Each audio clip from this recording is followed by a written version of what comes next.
in the green. Oh, Sorry. I don't know if you guys heard it, but we're being recorded.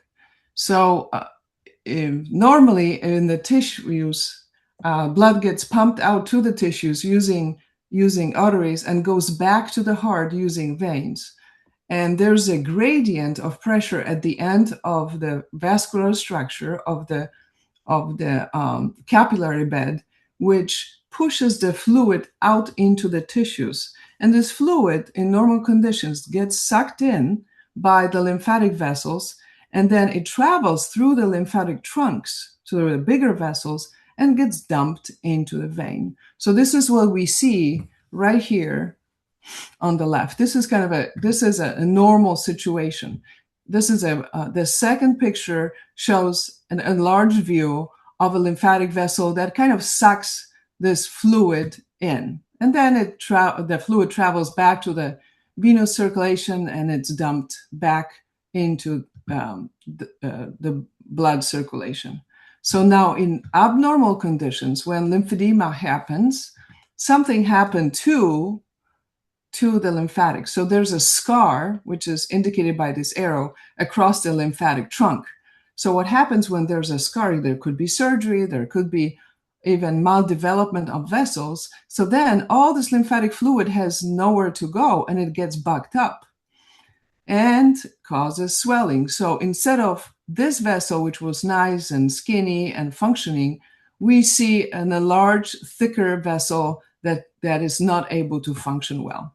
So that was a lymphedema. With lipedema, where we have bilateral limb enlargement, the etiology, the causes of this are different. Oh, sorry about that. So the cause is progressive inflammation of fatty tissues and small vessels. And essentially, if this is a normal tissue with good septations and divisions of the fat cells and blood vessels going to the skin and looking normal, with lipedema, what happens is that these vessels become abnormal. The cells, the fat cells become abnormal, and there's an indolent kind of ongoing chronic inflammation that causes even greater enlargement and alteration of tissues. So lipedema fat cells can be 3 times as large as normal fat cells, causing disproportional enlargement of the affected body part, which most of the time is the leg. So what are the diagnostic criteria of lipedema? Well, it's a disproportionate body fat distribution, bilateral and symmetrical limb enlargement, no or limited influence of weight loss. And I apologize, my computer probably remembers some sort of timing, so that's why it keeps going back and forth. And there could be pain and tenderness with easy bruising, increased sensitivity to touch or limb fatigue, minimal or no pitting edema, and no reduction of pain or discomfort with limb elevation, and minimal or no involvement of hands and feet. And these are the 5 types of lipedema. So there could be a type 1 where enlargement is observed at the hip and upper thigh area, kind of below the belly button. Type 2 is when the thighs are more involved, kind of down to the knees, and enlargement happens below the belly button.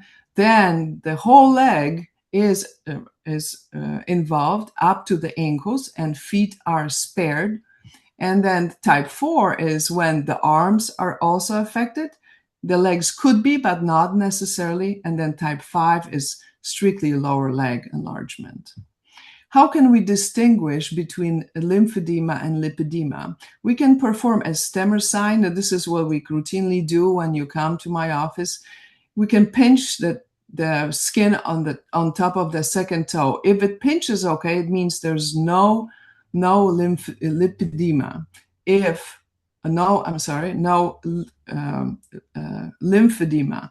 In lymphedema, the skin of the dorsum of the second toe cannot be pinched. So the stemmer sign would be positive. And these are other examples, kind of clinical examples, or how the toes in lymphedema are affected. They are swollen, so we are not able to pinch it.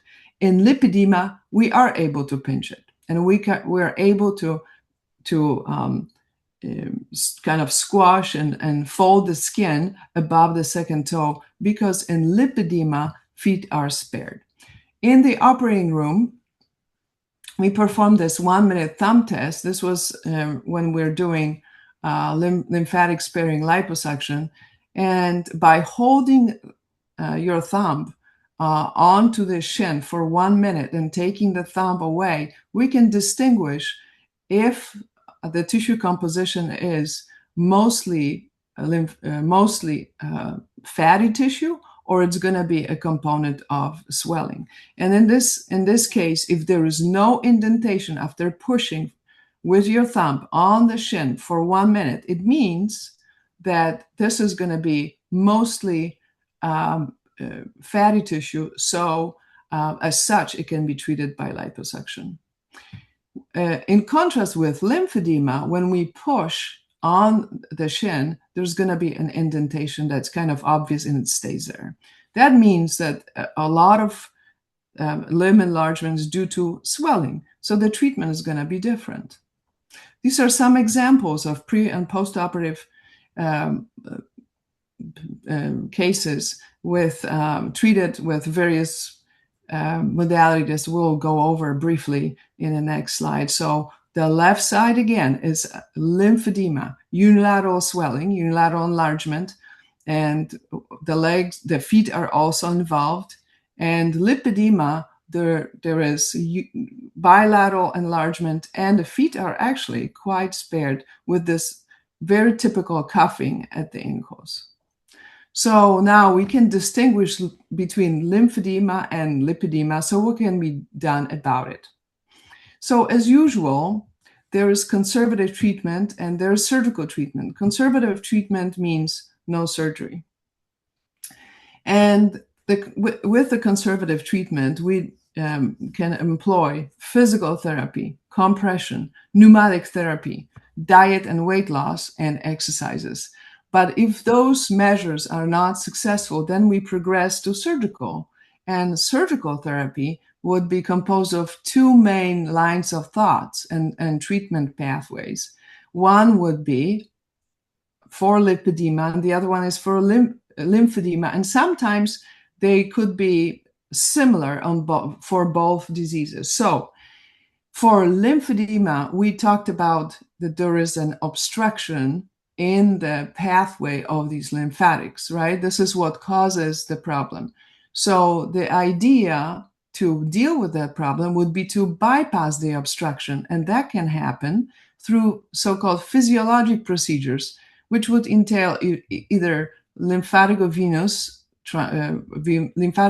bypass, so creating a little connection between the lymphatic and a vein, or a lymph node transfer. These are called physiologic procedures when we try to restore physiologically the pathway for the lymphatic fluid to flow back to the circulation. Then there's a reduction surgery, which consists of liposuction or excision. And this would be also pertaining to lipedema. Late cases of lymphedema display very similar features to lipedema and vice versa, which means that this lymphatic fluid with time is going to cause fatty deposition and also fibrosis, which is basically scarring. So if that happens, then lymphatic sparing liposuction would be a treatment. Now for lipedema, which is the condition that pertains to both legs or arms, so it's bilateral and it's composed of this inflamed and kind of ill-looking fat. The primary treatment is reduction surgery, which would be liposuction or excision. Most of the time, we do offer liposuction for these patients because we found that the skin shrinks, despite the fact that you can see there's you may suspect, oh, there's going to be a lot of skin left. After the surgery, the skin surprisingly just shrinks and finds its place. So the majority now for nowadays of nowadays approaches is going to be liposuction. So in conclusion, lymphedema and lipedema are both debilitating and progressive conditions, and early detection and intervention is key because these are conditions that can be helped and can have meaningful interventions if they are tackled early, as opposed to waiting for longer time where further progression and scarring occurs.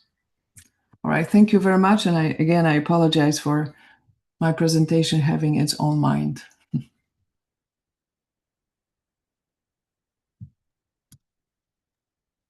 Thank you, Dr. Timek. That was wonderful.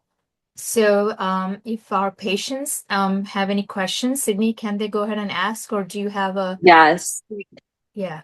Yeah, if you guys want to, if you have a question, you can either put it in the chat or someone can go ahead and ask the first question. Doctor, yeah, go ahead. I'm sorry. When you do the arms for lipedema, do you usually just liposuction that, or do you usually on those, especially if there's a lot of tissue hang, excise it? Yeah, most of the time for enlargement of the arms, and especially if it's associated with weight gain or weight loss, we do prefer excision. You cannot achieve a great contour or shrinkage of skin in this location because it's subjected to gravity more, I think, and it's just it most of the time requires excision. Our excisional techniques, however, have developed over the years and evolved over the years. So now we make an incision at the inferior border of your arm, of your prospective reduced arm. So the scar, although sometimes it may not heal well, it's not visible from the front or from the back. So it is a very concealed scar. Okay, thank you. We have some questions in the chat. Oh, go ahead, Dr. Yeah, so we have a few questions. I'm going to start with from Kelly Zimmerman. Have you found that the skin shrinks back in patients with hypermobility? My skin did not return to normal after pregnancy. So some of them have the hypermobility syndromes. So is there a problem with skin contracting back to normal levels or near normal levels if they have hypermobility? I think many patients, what we have found, do have either diagnosed or suspected Ehlers-Danlos or hypermobility syndrome, which kind of goes hand in hand because it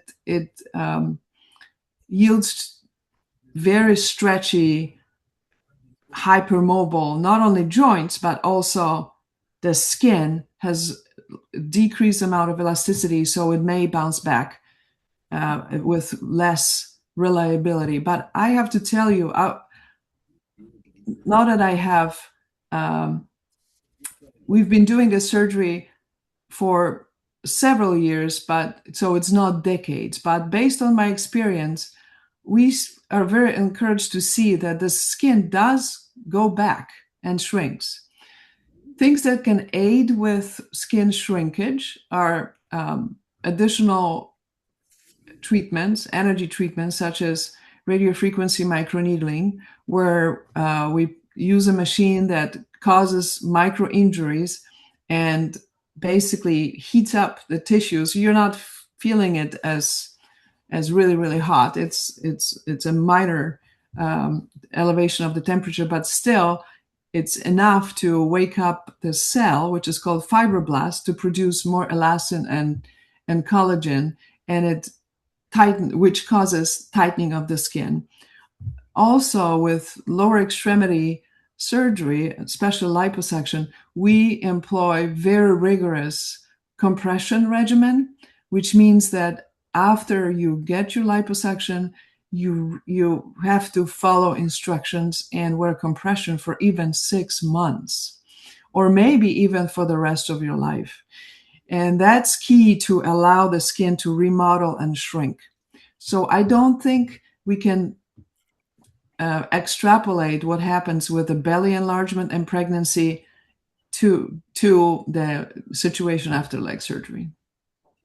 Yeah, that sounds great. So post-op period, Dr. Timek, so you do the lipedema reduction surgery. So how fast do you get our post-op patients measured for compression garments? Do you have someone in your office who measures them? Because of course, after surgery, the measurements will be different. So how fast that gets done in the post-op period, and how fast will the patient get the new compression garment after surgery?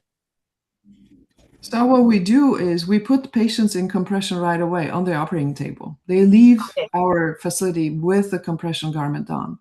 I recently started using drains. So essentially we do thigh-high 15 to 20 millimeter of mercury compression initially, and we judge what the size of compression needs to be, or size of compression garment needs to be. And then we see patients in the next 48 hours to make sure that the drainage occurs appropriately. These patients need to be monitored very closely, and they need to be guided also with following instructions, because management of drainage is absolutely paramount. Is so critical. So we have to make sure that we evacuate the drainage, which occurs irrespective of the type of surgery, especially with this one, with liposuction reduction. The drainage amounts are copious. We tell patients they're going to be draining for 5 to 7 days, and we supply them with those garments that they can take off and wash and put back on. We also implement physical therapy, including manual lymphatic drainage, to encourage the drainage again. And these days also we mandate that patient is in contact with a physical therapist so they can undergo therapy almost the same week, and it's very, very important. Okay. That's good. There are a few questions regarding insurance coverage. Is it something you would like to answer, or do you want to? Yeah, I can answer this. Mm-hmm. Okay. So although many insurance companies state that it would be a covered benefit, it is not covered. The reason is that the conditions that need to be met to cover this procedure cannot be met by, there's like 20 conditions, and it's virtually impossible for any patient they have to meet these conditions. And we found we have not been successful at all to have liposuction pre-authorized. What has been pre-authorized in the past was excision, but excision is very disfiguring. But insurance companies have processed these claims, and payment has been historically obtained, but it is becoming harder and harder these days. So to make long story short, this is not an insurance-based operation. This is a cosmetic out-of-pocket operation. And you do have payment plans in your office, right, for our patients? Yes, we have payment plans. Mm-hmm. We have 3 types of payment plans, but for details of that, you would have to refer to my people. Yeah. Okay. Yeah. The other question was, are you finding any difference in success rate of the liposuction depending on the staging? Which means, is liposuction less successful in later stages, stage 3, stage 3A, B, or previously it was called stage 4, compared to earlier stages 1 and 2? your success rate, does it differ? Usually people who have more advanced stages of lipedema would require likely more than one operation, although we've done mostly just one operation for lower legs. For earlier stages of lipedema are also pertaining to patients who usually are more mobile because they're not impeded by large legs as much, and they're gonna be more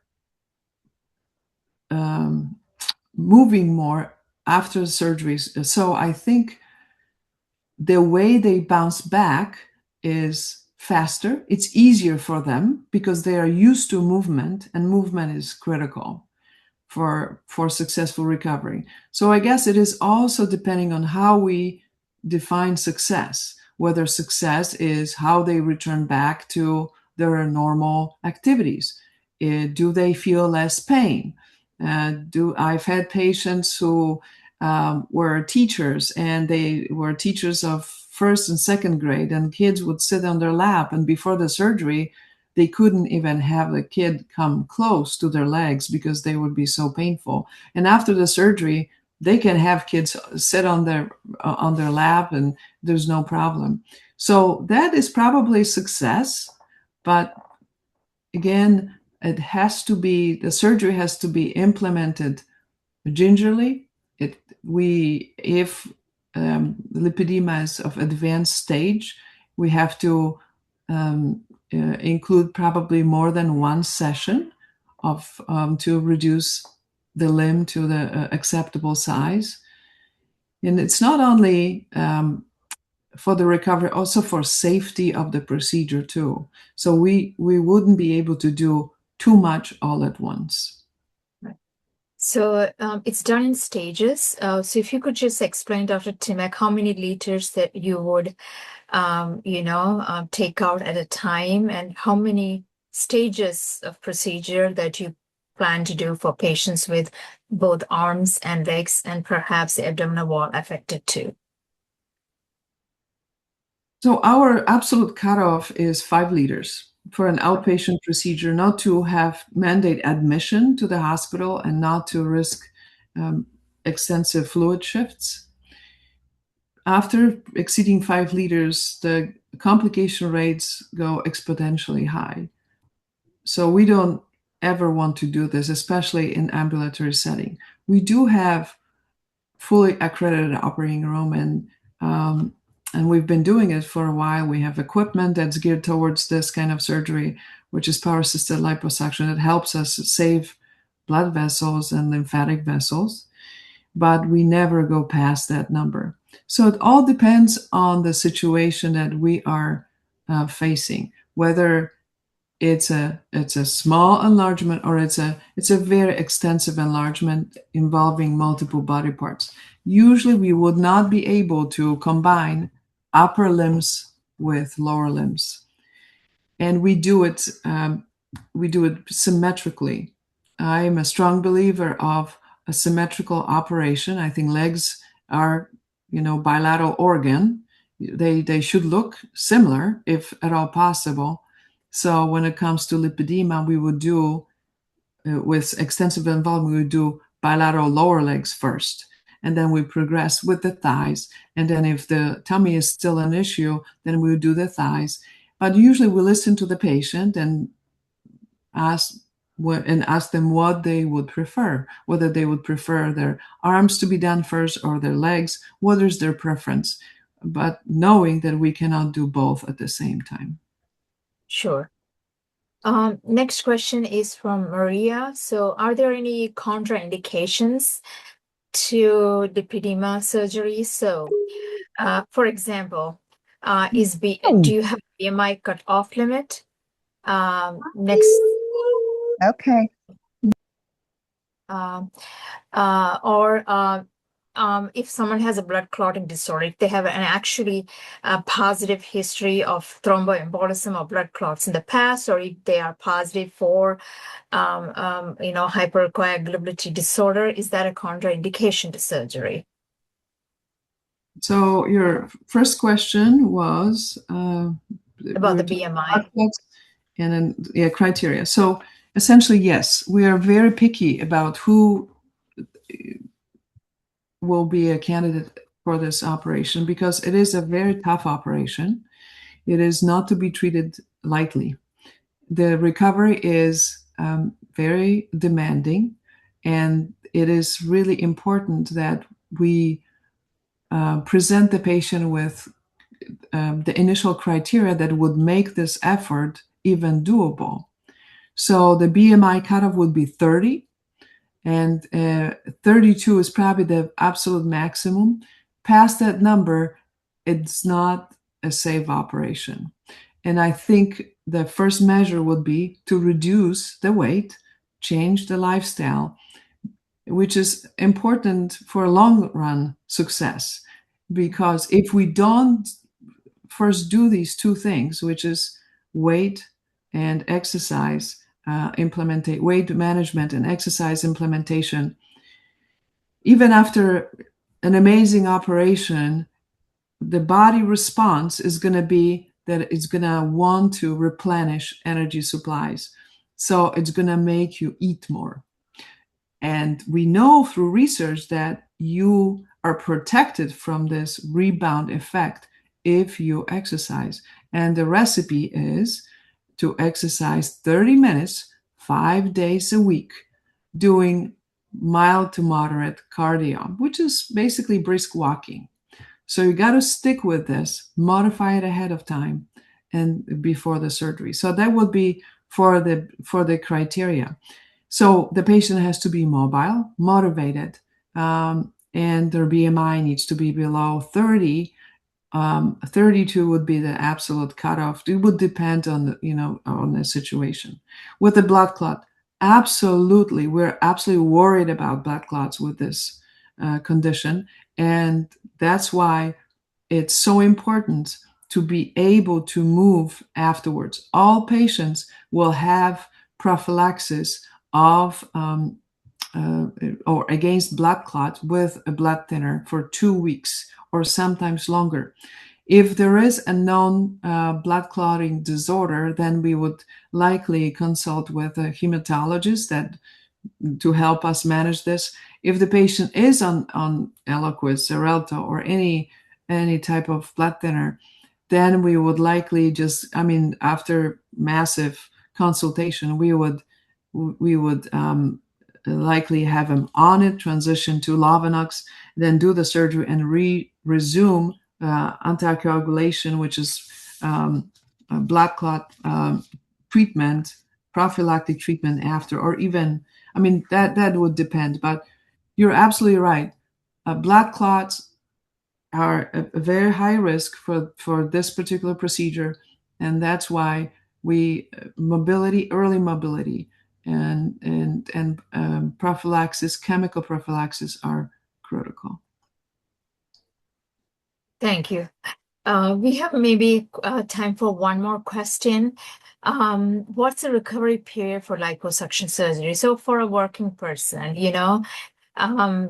when you do surgery, 5 liters taken out, when can they go back to work? What's the recovery period?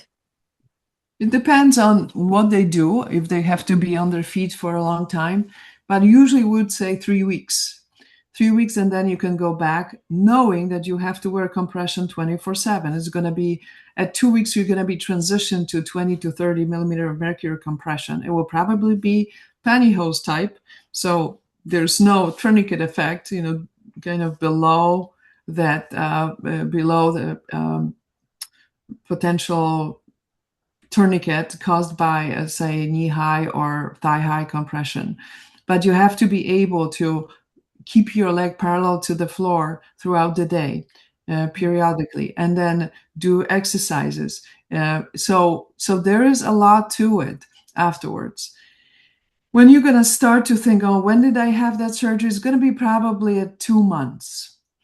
So it's not forever that you have to follow all these restrictions, but the initial period is quite demanding. Sure. Perhaps one last question, Dr. Timek. So does the lipedema fat grow back? Do you have any information on this?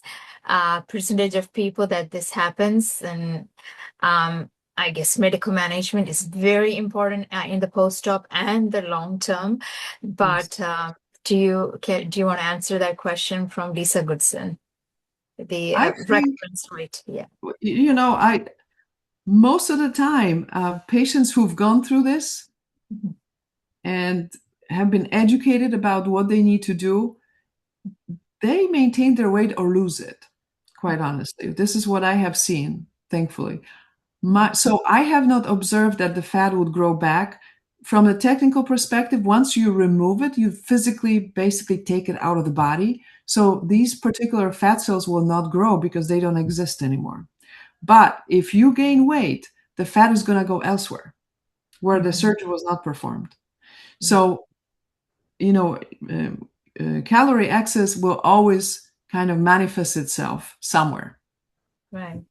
So very important that we do the diet and exercise and conservative management even after surgery, right? Critical, absolutely critical for that, for long-term success. Yeah. I think our time's up. We had a wonderful time.